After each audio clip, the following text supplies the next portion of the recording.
Hello student, आज हम लोग करेंगे लीडरशिप, जो कि डायरेक्टिंग का 4th पार्ट है। फर्स्ट, सेकंड और थर्ड पार्ट ऑलरेडी हमने अपलोड कर दिया है वीडियोस, उसका लिंक डिस्क्रिप्शन बॉक्स में दे दिया है। ये जो है 4th पार्ट आज हम लोग स्टडी करेंगे। लीडरशिप क्या होती है? लीडरशिप एक एबिलिटी है मैनेजर की। लीडरशिप में हम किसी भी इंडिविजुअल के जो बिहेवियर है उसको इन्फ्लुएंस करते हैं। जो सक्सेसफुल लीडर होते हैं और दूसरे के बिहेवियर को इन्फ्लुएंस कर देते हैं। तो लीडरशिप एक एबिलिटी है मैनेजर की, जो वर्कर्स के जो एम्प्लॉयज हैं उनके बिहेवियर को इन्फ्लुएंस करती है, ताकि हमारा जो गोल है ऑर्गेनाइजेशनल गोल्स उसको अचीव कर सकें। हमारा जो एम्प्लॉय है वो ऑर्गेनाइजेशनल गोल्स को अचीव करने की तरफ अपना contribution they. Features of leadership. पहला फीचर यही है, इन्फ्लुएंस करना। लीडरशिप का मतलब ही एबिलिटी टू इन्फ्लुएंस अदर्स। जो सक्सेसफुल लीडर्स हैं वो दूसरों के बिहेवियर को इन्फ्लुएंस करते हैं। महात्मा गांधी जी एक बहुत ही बड़े लीडर थे। उन्होंने जब भी वो कुछ बोलते थे तो लोग उनकी बात को मानते थे, उनके पीछे चल पड़ते थे। उन्होंने किसी आंदोलन को शुरू करने के लिए बोला तो लोगों ने उस आंदोलन को शुरू किया, और जब उन्होंने आंदोलन बंद करने के लिए बोला तो लोगों ने आंदोलन बंद कर दिया। इसी से पता चलता है कि वो कितने बड़े लीडर थे। वो मास स्केल पे जो है लोगों के बिहेवियर को इन्फ्लुएंस करते थे। दूसरा जो है, change in the behaviour of others. Leadership जो है वो दूसरों के बिहेवियर में चेंज लाने की कोशिश करता है। एक सक्सेसफुल लीडर अपने फॉलोवर्स के बिहेवियर को चेंज करने की कोशिश करता है। यही मैनेजर भी करता है, वो अपने सबऑर्डिनेट्स के बिहेवियर को चेंज करने की कोशिश करता है। तीसरा जो है, इंटरपर्सनल रिलेशनशिप है। जो लीडर्स, सक्सेसफुल लीडर्स वो होते हैं जो अपने फॉलोवर्स के साथ एक अच्छे रिलेशंस को बना के चलते हैं। इंटरपर्सनल रिलेशनशिप डेवलप होती है। लीडर और फॉलोवर कभी भी लीडर को अप्रोच कर सकता है। लीडर भी अपने फॉलोवर के सारी समस्याओं को सुनता है। इसी हिसाब से जो है, जो सुपीरियर है वो भी अपने एम्प्लॉयज, अपने सबऑर्डिनेट के साथ इंटरपर्सनल रिलेशनशिप डेवलप कर पाएगा, अगर वो अच्छा लीडर है तो। अगर उसमें लीडरशिप क्वालिटीज हैं तो एक अच्छी इंटरपर्सनल रिलेशनशिप डेवलप हो जाती है सुपीरियर और सबऑर्डिनेट के बीच में। फोर्थ जो है वो अकम्प्लिशमेंट ऑफ कॉमन गोल है। लीडर हो, फॉलोवर्स हो, सबका गोल्स कॉमन रहता है, उसको अचीवमेंट के लिए लीडरशिप ट्राई करती है। मैनेजर हमेशा ट्राई करता है कि ऑर्गेनाइजेशनल गोल्स को अचीव कर सके। लीडरशिप एक कंटिन्यूस प्रोसेस है, क्योंकि एम्प्लॉयज काम करते रहेंगे, उनके बिहेवियर को हमने इन्फ्लुएंस करना ही है। हमें अपने ऑर्गेनाइजेशनल गोल्स को अचीव करना होता है, इसलिए अपने एम्प्लॉयज के, अपने सबऑर्डिनेट्स के बिहेवियर को इन्फ्लुएंस करना ही है। तो ये कंटिन्यूस प्रोसेस है, चलती है। तो ये फीचर्स थे 5 जो लीडरशिप के अंदर आते हैं। अब हम लोग बात करेंगे इंपॉर्टेंस ऑफ लीडरशिप के बारे में। पहला इंपॉर्टेंस यही है कि जो ये लीडरशिप है ये लोगों के बिहेवियर को इन्फ्लुएंस करती है। इस तरह से इन्फ्लुएंस करती है कि लोगों का जो एम्प्लॉयज का बिहेवियर है पॉजिटिव हो जाता है, अब वो गोल्स को अचीव करने में कंट्रीब्यूट करते हैं। पर्सनल रिलेशनशिप बेटर बनाती है लीडरशिप, जिससे कि वर्क एनवायरनमेंट भी जो है इम्प्रूव होता है। एक हार्मोनियस वर्क एनवायरनमेंट क्रिएट होता है, जिसमें कॉन्फ्लिक्ट नहीं होते, झगड़े नहीं होते, और एक अच्छा रिलेशनशिप डेवलप होता है सुपीरियर और सबऑर्डिनेट के बीच में। लीडरशिप जो है इंट्रोड्यूस करवाती है चेंजेस को। लीडरशिप का मतलब यही है कि अपने सबऑर्डिनेट्स के बिहेवियर को इन्फ्लुएंस करना, जिससे कि जो भी चेंजेस ऑर्गेनाइजेशन में आए वो बिहेवियर चेंज करके उनको एक्सेप्ट कर ले, उनको अडॉप्ट कर ले। हेजिटेशन ना हो उनके बीच में कोई, उनको एक्सेप्ट करने के लिए जो भी चेंजेस आएंगे, जो एम्प्लॉयज होते हैं वो उनको एक्सेप्ट कर लेते हैं, अगर एक मैनेजर एक गुड लीडर है तो। चौथा जो है, फोर्थ, हैंडल्स कॉन्फ्लिक्ट इफेक्टिवली। एक गुड लीडर जो है अपने एनवायरनमेंट, अपने ऑर्गेनाइजेशन के अंदर जो भी कॉन्फ्लिक्ट्स होते हैं उनको बड़े अच्छे से हैंडल कर लेता है, इफेक्टिवली हैंडल कर लेता है, कि उसका कोई एडवर्स इफेक्ट ऑर्गेनाइजेशन के ऊपर ना पड़े।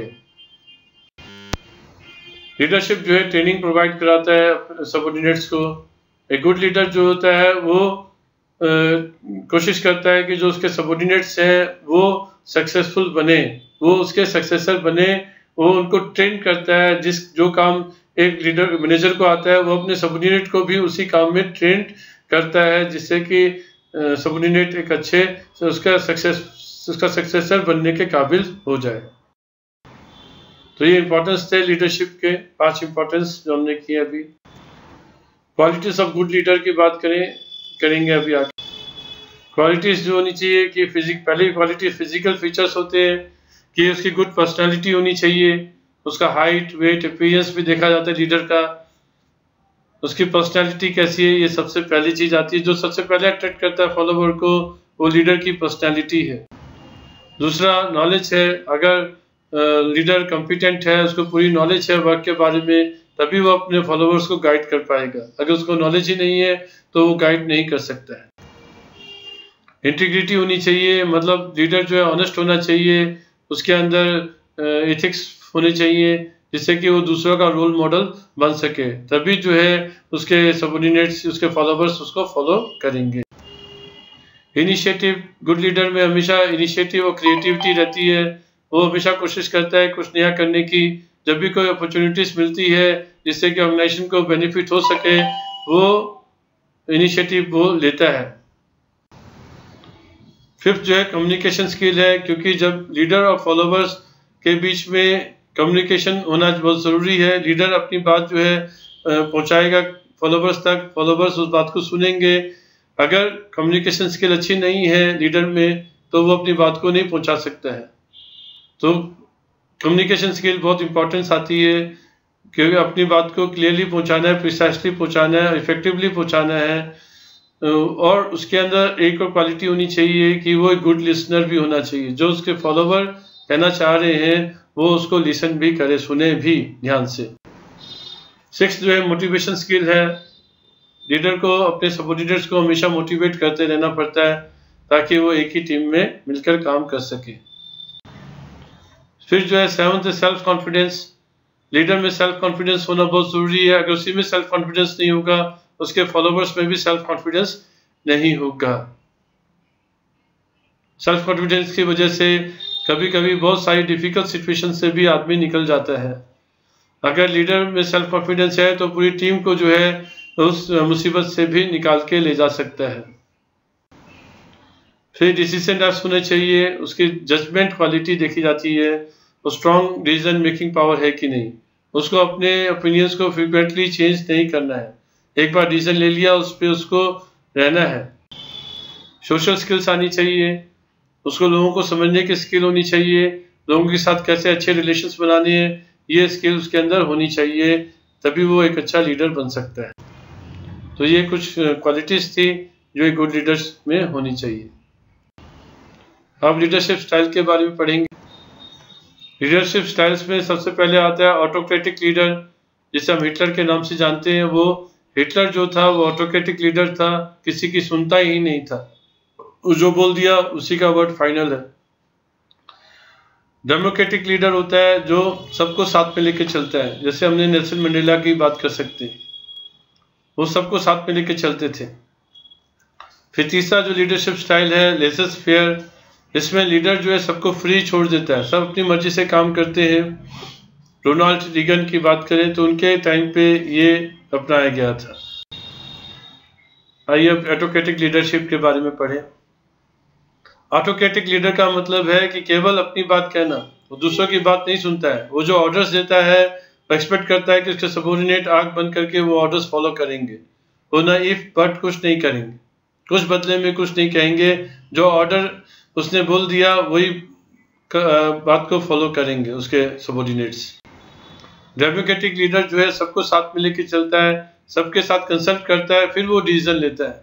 वो सब अपने सबऑर्डिनेट्स को एनकरेज करता है कि वो डिसीजन मेकिंग में पार्टिसिपेट करे। ये ज़्यादा कॉमन है आज की डेट में, डेमोक्रेटिक स्टाइल ऑफ लीडरशिप। तीसरा जो है लेजर फेयर है या फ्री रेन लीडर्स बोलते हैं। इसमें वो पावर को यूज़ करना के बारे में बिल्कुल नहीं सोचता है। वो कहता है कि पावर यूज़ करना ज़रूरी नहीं है, बिल्कुल भी इसेंशियल नहीं है। कहता है एम्प्लॉयज़ को, अपने सबऑर्डिनेट को फ्रीडम दे दो कि वो अपने ऑब्जेक्टिव खुद तय करें और उनको कैसे अचीव करना है वो भी वो खुद तय करें।